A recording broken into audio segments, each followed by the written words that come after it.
One of the requirements for this speech was to not only choose something that I have interest in, but to choose something that I'm knowledgeable about. Something that is sadly still controversial in this world. Something that I feel like my audience will have an interest in. This topic I've chosen not only checks off all those boxes, but also so much more. Racism in America. Racism in general.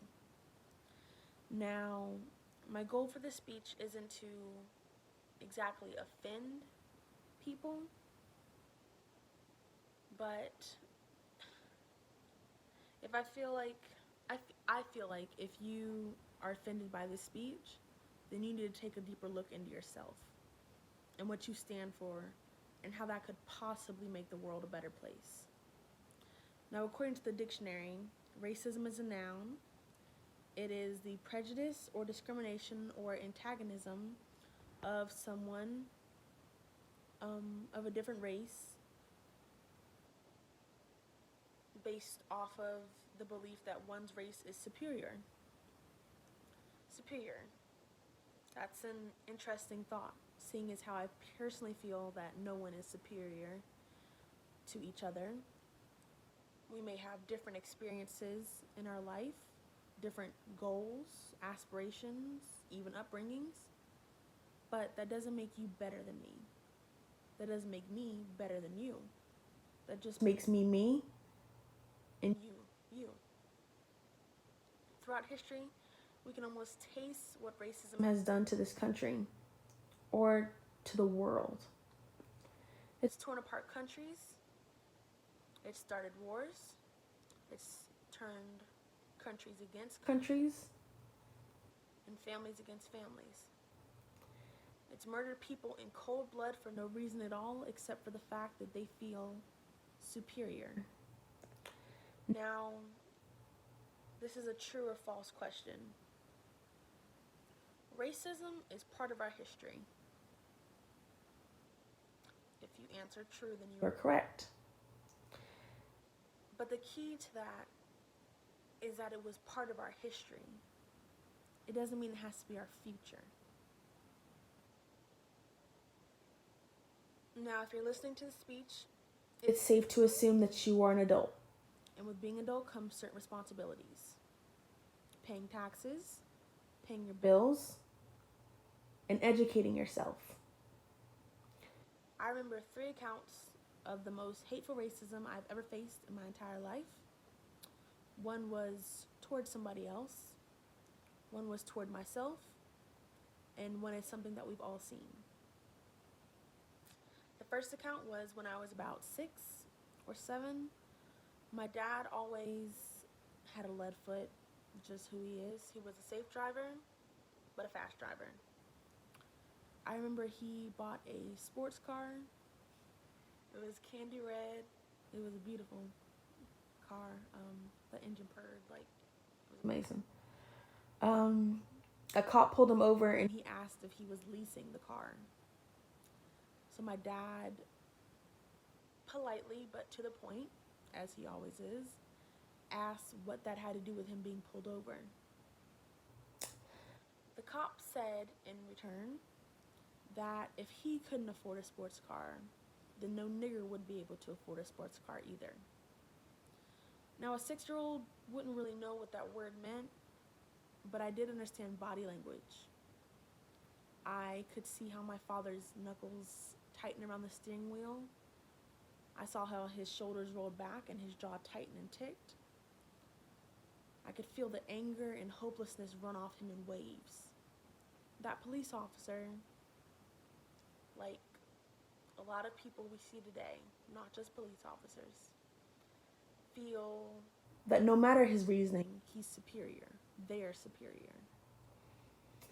And if he wanted to, if he had quote unquote probable cause, he could have ended my father's life right before my eyes. The second account is me in high school.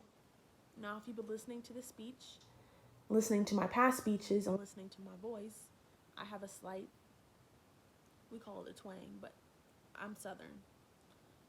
Born and raised North Carolina, It's a beautiful state.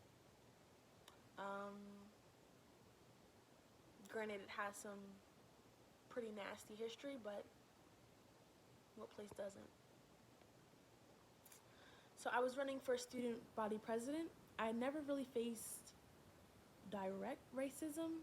I knew people probably talked about me behind my back, but that's how it mostly is. People will talk behind your back but won't say it to your face. But I dealt with the typical stuff. You're pretty for a black girl. Is that your real hair? Sister. Yeah. Can I say the N-word? Yeah. All that. But I was walking back to my locker, and there was a noose hanging from it with the note, "We already have one nigger president, one's enough." Now, at the time, I didn't know what to feel. I was more embarrassed and angry than, more embarrassed than angry. Embarrassed that my classmates, people who sat with me at lunch, people who I worked out with, people who worked with me in projects, I was embarrassed that they felt like I was nothing more than a body getting in the way of their superiority. But mostly I was embarrassed with myself. I've never really seen a problem in being black. I love my complexion, I love my history, I love my people. And I was raised to understand that just because you're different doesn't mean you're any less of a person. Or a bad person at that. That day I remember wishing that I was anything but who I was. Maybe it would make life a little easier. Maybe things wouldn't have turned out the way they did. And I was thinking later on in that evening how ashamed I was because I let them get to me. Because nothing's wrong with me. I'm fine. But something has to be seriously wrong with you to do something like that. And in all honesty, I pity people who let their ignorance and bigotry get in the way of living life to the fullest, of meeting people who will change your life, experiencing things that will change your perspective on the world. Now, the third account is in 2016 when Donald Trump got elected as President of the United States of America. Now, I'm not here to bash or critique your political preference. I've seen ignorance on both sides, so it doesn't matter what side you're on, whether you're left wing or right wing, it's still part of the same bird. But when this man was elected as president, I feel like the true colors of America were shown. All of a sudden, it was okay to make fun of people with disabilities because the leader of the free world did.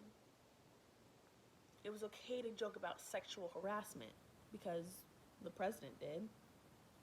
It was okay to all but endorse the KKK but bash a peaceful protest because he did. I know that America's history isn't all daisies and daffodils. We didn't sit by the fire and sing Kumbaya while America built itself from the ground up. I know that. But never in my lifetime would I think that I would witness murders, cold-blooded murders, recorded, and the murderer being let go. Never in my life would I think I would hear about lynchings. Never in my lifetime did I think I would see a KKK rally. Never in my lifetime did I think such poor leadership and ignorance would happen in the same decade that monumental, historical things were happening. Now, since there seems to be such a confusion on or in the world, I'm just going to put it point blank and period. Racism is bad. Racist people are bad. Now, we all have flaws. Some people leave their socks on the ground. Some people cut people off when they're driving. But if you feel like you're entitled to certain provisions just because of your skin color, if you feel like you're better than somebody because of your skin color, then I think you need to do a little bit more soul searching. In such an age where we have so much accessibility to technology and different viewpoints and different stories, and you choose to stick to the old ways because that's how things have always been, because that's what's made America great, then I have no respect for you.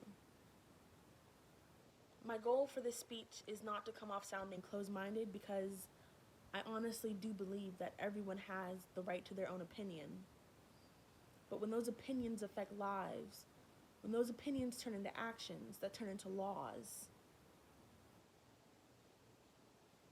then I don't know what to say to you. I feel like I said before, you need to do some serious soul searching and figure out what makes you so great. How would you feel if the roles were reversed? It seems to me like a lot of people don't learn from their mistakes or history's mistakes. We've seen how history portrays people who refuse to get on the side of progress. And I'm not talking about colonization, that's a whole nother speech. I'm talking about human rights. I'm talking about LGBTQ rights, women's rights. It's going to happen either way, with or without your help. So now I know a rebuttal to that would be that, oh well, without my help it'll take a lot longer. And yeah, that may be true, but it's still going to happen. I saw a quote at one of the Black Lives Matter protests. It said, "We will be the last generation you mess with." And I feel that in my soul, because as a black woman, as a woman, as a human, people are tired of not having the decency, have not being treated as human beings. Now, in these days, we wrote our laws for these, always kept people in line. It's just not going to float anymore. The world is changing, and we can either be on the right side of history, or we can be on the side that is the wrong side of history. We can teach our children not to be like their predecessors. It's your choice. I really, really do believe that there's some good in everybody, but it's your responsibility to make sure that's good is seen. And that's really hard to do if you're a racist. Now, I spoke with you today to enlighten you. I'm 20 years old, and if I were to recount every racist moment in my life so far, it would take up more time than I have. I'm already going over.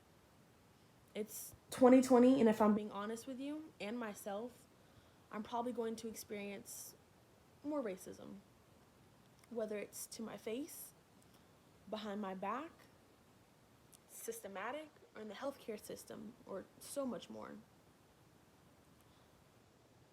But if I could change your thought process, if I could make you think before you say something, or think before you think, or change your actions, then I feel like I've done a really good speech. I feel like all the pain that I dug up recounting those events were worth it. I said earlier that it's 2020. I also recounted a quote that I honestly feel is true, because we have the power to learn from our past mistakes, to change the way the world looks at people. And it may not be in one protest or riot, but you can check your friends. and family and yourself. You can talk to your kids and your grandchildren because Rome wasn't built in a day, and racism won't fall in one. But you can chip away one person at a time, piece by piece, until one day a black girl like me doesn't have to fear for her life or the people she loves or people she doesn't even know. A black girl can just be a black girl.